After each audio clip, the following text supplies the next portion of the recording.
Bērnu veselība ir vienmēr aktuāla tēma un katra vecāka prioritāte. Tāpēc 12. aprīlī Māmiņu klubs rīkoja diskusiju par bērnu veselības veicināšanas un uzlabošanas iespējām. Māmiņu klubs darbojās Latvijā jau 7 gadus, un viens no, protams, mūsu galvenajiem mērķiem ir mātes un bērnu veselības veicināšana. Bet, protams, mēs to nevaram izdarīt vieni paši, tāpēc ir ļoti būtisks gan vecākiem, gan visai šai veselības veicināšanas nozarei kopumā, lai tieši galvenie speciālisti nāktu ar saviem viedokļiem. Un, mums ir tāda iecerē izveidot bērnu profilakses gadu 2011. gadā, kas sāktos maijā, un tieši tāpēc mēs arī aicinājām kopā vadošos speciālistus, ministriju, institūcijas, asociāciju vadītājus, lai kopīgiem spēkiem izdomātu, kādā veidā vecākiem varētu nodot ļoti korektu, argumentētu, objektīvu informāciju par dažādām bērnu veselības tēmām.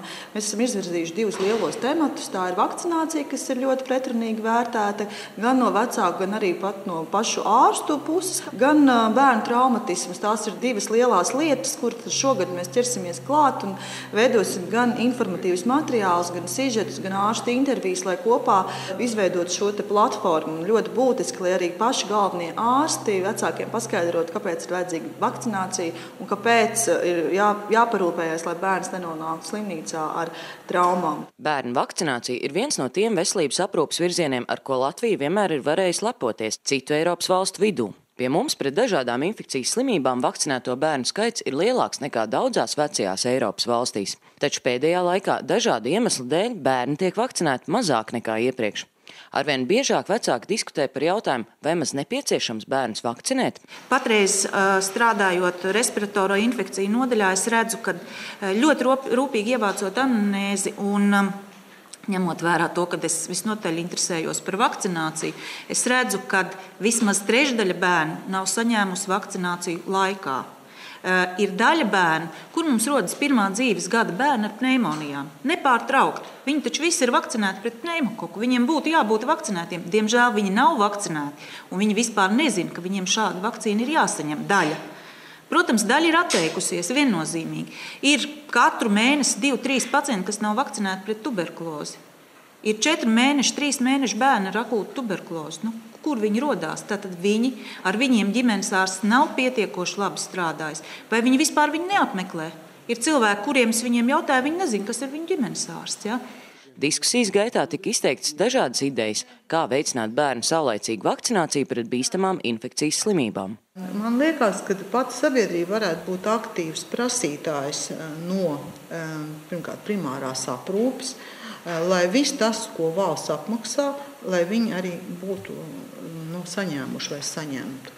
Tad man šķiet, ka, piemēram, ja mums būtu materiāls, ko saņemtu katra ģimene, kurā ir uzrakstīts, kurā vecumā, kas, tāda čekliste, teiksim, tādu un tādu vecumu apmeklējumā ir jāietilps pārunām, teiksim, par drošības krēsliņiem, par indīgām vielām, pote pārunām par šo infekciju un tā tālāk. Un tā tad nevis, kad ministrija to kontrolē, bet paši vecāki varētu paskatīties tajā listē, vai tās lietas ir notikušas. Tālāk, es domāju, ļoti labs laiks patreiz ir, lai veicinātu kādus bonus. Vecāki, kas par saviem bērniem rūpējās, kas iet laicīgi pie ārsta, grūtniece laicīgi iet pie ārsta, visu izpildu, kas ir vajadzīgs. Tātad būtībā šīs ģimenes ietaupa valsts līdzekļus, jo viņu bērni ar vislielāko būtību neslimos. Viņi neapgrūtinās, ne slimnīcas, ne darbdevējs. Tā varētu būt, teiksim, kaut kāda kategorija premium klase, ko izvērtējot attieksmi pret savu bērnu veselības jautājumos, varētu piešķirt ģimenēm, un viņi varētu saņemt lielākus nodokļu atvieglojumus, jo viņi ietaupa valsts naudu. Ja? Un tālāk, protams, arī ārstu ne jau sodīt, bet ja šim ārstam ir vairāk tādas ģimenes, kur ir vislaicīgi izpildīts, es uzskatu, ka viņš ir pelnījis atzinību no sabiedrības un arī no valsts kaut kādā veidā, vai tas ir materiālā, jo atkal tā ir ietaupīta valsts, tas ir nodokļu maksātāja nauda. Veselības ministrija šobrīd strādā pie vairākiem aktuāliem projektiem, kā uzlabot bērnu veselības aprūpi. Bet šobrīd Veselības ministrija piedāvā iespēju katram ģimenes ārstam par valsts apmaksātiem līdzekļiem pieņemt darbā otru māsu. kura 2. pusgadā tiks speciāli apmācīta profilakses darbam. Tas nozīmē, ka ārsta pieņemšana dienā 4 stundas, māsai patstāvīga pieņemšana, viņai telefons, viņa apzvana šos varbūt problēmu vecākus, ja paskatās jaundzimušos bērniņus, pārbauda kalendārus, kā tas bija agrākos laikos.